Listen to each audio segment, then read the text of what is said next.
Buenas tardes, chicos.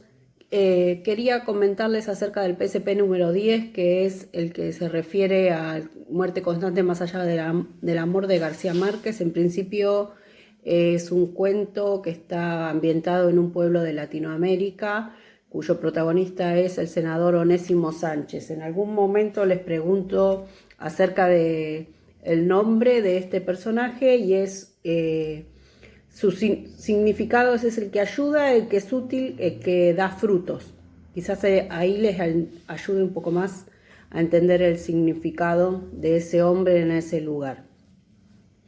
Saben que es un hombre que está haciendo campaña política, a la noche tiene una reunión con los dueños del lugar y por lo que se da a entender cobra algún dinero por ser reelegido.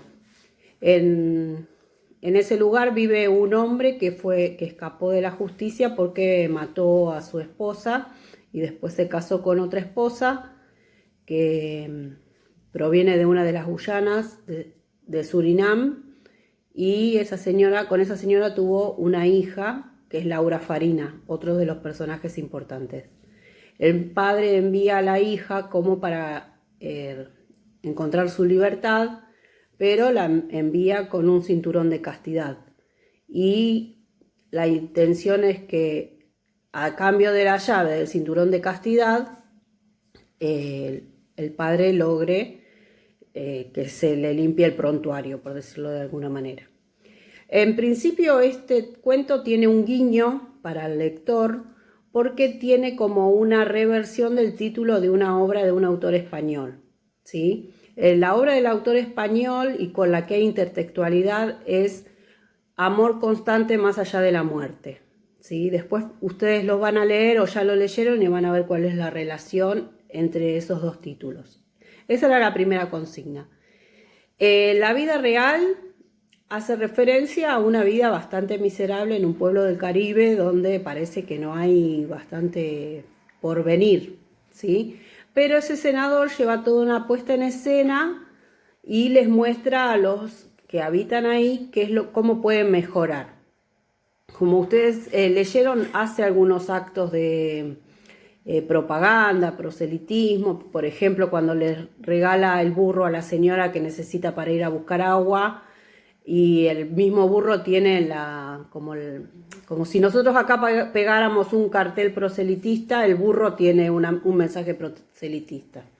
Entonces ustedes tienen que hacer dos listas. Por un lado, lo que existe de verdad en ese pueblo, y por el otro lado, cuáles son los elementos de la escenografía. Piensen en los árboles que aparecen, yo les dije eso, ¿no? Hay unos cuantos, pero también está el barco, hay como una serie de edificios, eso vendría a ser toda la puesta en escena. Y por el otro lado, lo que es de verdad, los pobres indios que los llevan de un lado al otro descalzos y se están quemando en la placita, tienen unos cuantos elementos.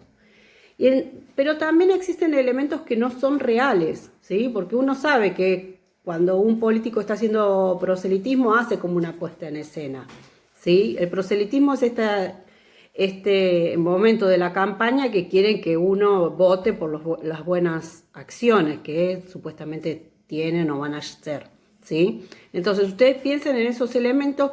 Hay un elemento que no es real y que se transforma en algo que sufre una transformación, que es la mariposa de papel que hace el senador cuando está reunido con los poderosos del lugar. Ese es el elemento. Piensen ustedes, si hay algo que es de una manera y después sufre una transformación, ¿qué podemos decir? Piensen en el circo, quienes trabajan en el circo, ¿sí? Eso tiene que ver también con una de las preguntas que que les hicieron desde el manual. Se habla de los títulos y los nombres, ¿no? El título del cuento, que es Muerte Constante más allá del amor. O sea, el hombre sabe que va a morir, pero él se enamora, como nunca en su vida se enamoró. O sea, va a aparecer la muerte como algo constante en su vida. Incluso se nombra al libro de Memorias de Marco Aurelio, y en el libro de Memorias, en el libro cuarto de Memorias de Marco Aurelio dice que no hay que esconder a la muerte, porque todos sabemos que vamos a morir, y este hombre sí lo hace, ni siquiera se lo dice a la familia. Entonces ustedes piensen en eso. Primero pregunta cuál es la relación entre el nombre del pueblo y la personalidad del senador. O sea, el nombre del pueblo se llama Rosal de no sé cuánto, un lugar árido donde en su vida existió una rosa. Y por el otro lado, el senador que está abatido porque sabe que se va a morir. Es un hombre bastante frío, muy bien formado. Bueno, si ustedes le encuentran alguna relación, ¿de qué manera le encuentran relación? Después dice, en la 4 ustedes tienen que ver el apunte que aparece antes en el trabajo, ¿sí? Ese apunte que está escaneado y al final dice características del realismo mágico y por ejemplo, esperen que lo busque en mi computadora, disculpen que se haga largo. Por ejemplo, habla dice, una de las características, exactitud de la descripción tal como lo haría un escritor realista, pero aplicada a asuntos mágicos o sobrenaturales. Bueno, yo lo primero que vi como sobrenatural es cuando los personajes los que están armando la puesta en escena, en el principio del cuento, hacen papelitos de papel y los papelitos salen volando como si fuesen, pájaros de papel. Y los papelitos salen volando como si fueran pájaros. Ahí tenemos y se describe cómo son esos papelitos. ¿Sí? Esa es una de las características. Después otra dice uso de lo grotesco, por lo que la realidad sufre una deformación y se parece a una caricatura. Bueno, los personajes, pero los personajes secundarios. Por ejemplo, la señora esta que está arriba del techo y le pide por favor que le regale un burro y todos se ríen de ella. Recuerden que lo grotesco es algo que da risa, pero a la vez da tristeza. ¿Sí? Da las dos. Piensen ustedes, yo siempre doy este triste ejemplo, pero que de un personaje de nuestra realidad argentina que es, ¿cómo se llama? La que quería llegar a Tinelli. Bueno, Zulma Lobato. Zulma Lobato es un personaje que a mucha gente le daba risa, pero pero es grotesco a la vez, porque uno piensa, pobre, esta vieja que está abandonada y ella cree que va a ser estrella en la televisión, cuando es todo lo contrario a lo que puede ser una estrella en la televisión. Entonces da risa y da tristeza.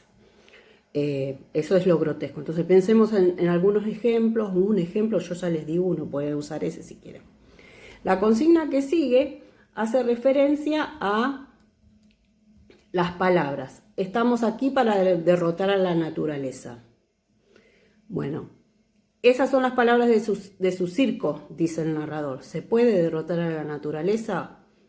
¿Sí? ¿Qué hay en el circo que hace que cambien las cosas? Piensen en un circo, los personajes, las cosas que pasan, ¿sí? Relaciónenlo entre el circo y lo que él quiere hacer con esa naturaleza que sabemos que muchas veces, piensen, en un lugar donde hay aridez, está el mar, hay solamente arena, ¿se puede cambiar algo? Y en la B dice, ¿cómo es en el punto 5 estamos? ¿Cómo es en realidad el pueblo y de qué modo puede establecerse una relación con América Latina en general? Bueno, la señora le pide un burro, los personajes que son llevados de aquí a allá casi sin permiso, ¿sí? Están descalzos, ¿sí? Los que están arreglando que el senador sea reelecto son personajes, digamos, podríamos decir corruptores, ¿sí? Porque son los dueños del pueblo, y cuando entra Laura Farina ve que vuelan papeles, billetes.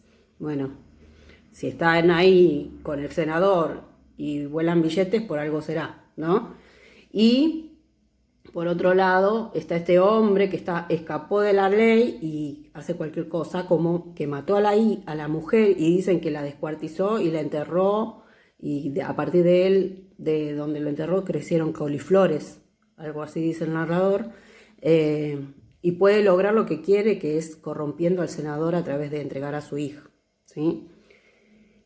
En el punto 6 habla de la visión de la muerte, y yo les digo en un cuadrito que después les voy a adjuntar, piensen en esta cuestión de que es constante y que el hombre al final le dice a Laura Farina que se quede con él porque es mejor estar acompañado en la soledad, ¿sí? Entonces piensen ustedes cómo podrían redactar estas ideas, cómo las podrían relacionar. Y en la 7 estamos hablando de un hombre que es el padre, que no le importa nada y lo que hace es entregar a la hija para obtener su beneficio. ¿Sí? En la actualidad nosotros podríamos decir eso como trata de personas, abusos de menores. Bueno, ¿qué opinan ustedes de esta situación? Vamos a salir del cuento de la ficción y ¿qué opinan ustedes? ¿Qué harían? No sé, harían una denuncia, podrían hablar de la ESI, ¿sí? Tienen que opinar, bueno, no aludiendo a que está bien ese hecho, porque en realidad es aberrante, ¿sí? Vamos a hablar de cómo deberían ser las cosas. Bueno, estas cosas no deberían ser de esta manera, ¿sí? Pero es un cuento de ficción, ¿sí? Espero que les sirva. Yo después voy a adjuntar un cuadrito al Classroom y al ¿cómo se llama? Perdón, al Classroom. Bueno, espero que tengan buen día. Buen día, buenas noches y estamos en contacto para lo que necesiten.